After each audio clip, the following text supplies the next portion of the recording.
Environmental justice is actually the human rights issue of the 21st century. We are in the Rosemont community of Charleston, South Carolina. It's surrounded by potential pollutants and potential other hazards like noise from the highway, dust from the highway, flooding from the river. African Americans are more likely to have asthma. That comes from being near things like interstate highways, and children with asthma who are African American are more likely to die than their white counterparts. We're here today to get a chance to talk with Senator Warner about issues that are impacting Rosemont, about environmental justice issues, and we're so thankful she came, but also that she's so knowledgeable. This wasn't just a presentation, this was a conversation where we exchanged ideas.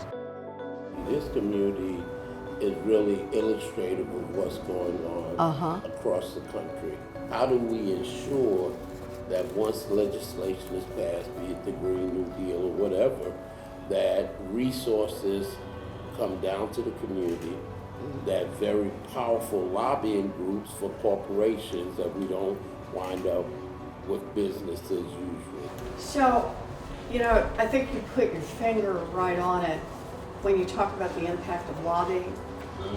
For everything we need to get done in Washington, we got to be willing to push back against the big corporations. We know that nationwide we've got an environmental justice problem. Everything that pollutes, that creates problems in communities, have been a lot more likely to be located right next to communities of color. So my proposal says that I want to set aside about 40% of the money that we're going to spend on environmental issues.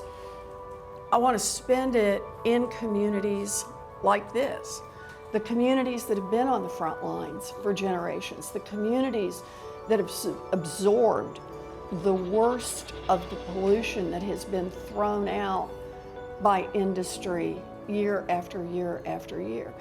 We do that both because the need is greater, but also because it is just. I want to make sure that environmental justice is not an afterthought, but is a central part of how we think about addressing the climate problem.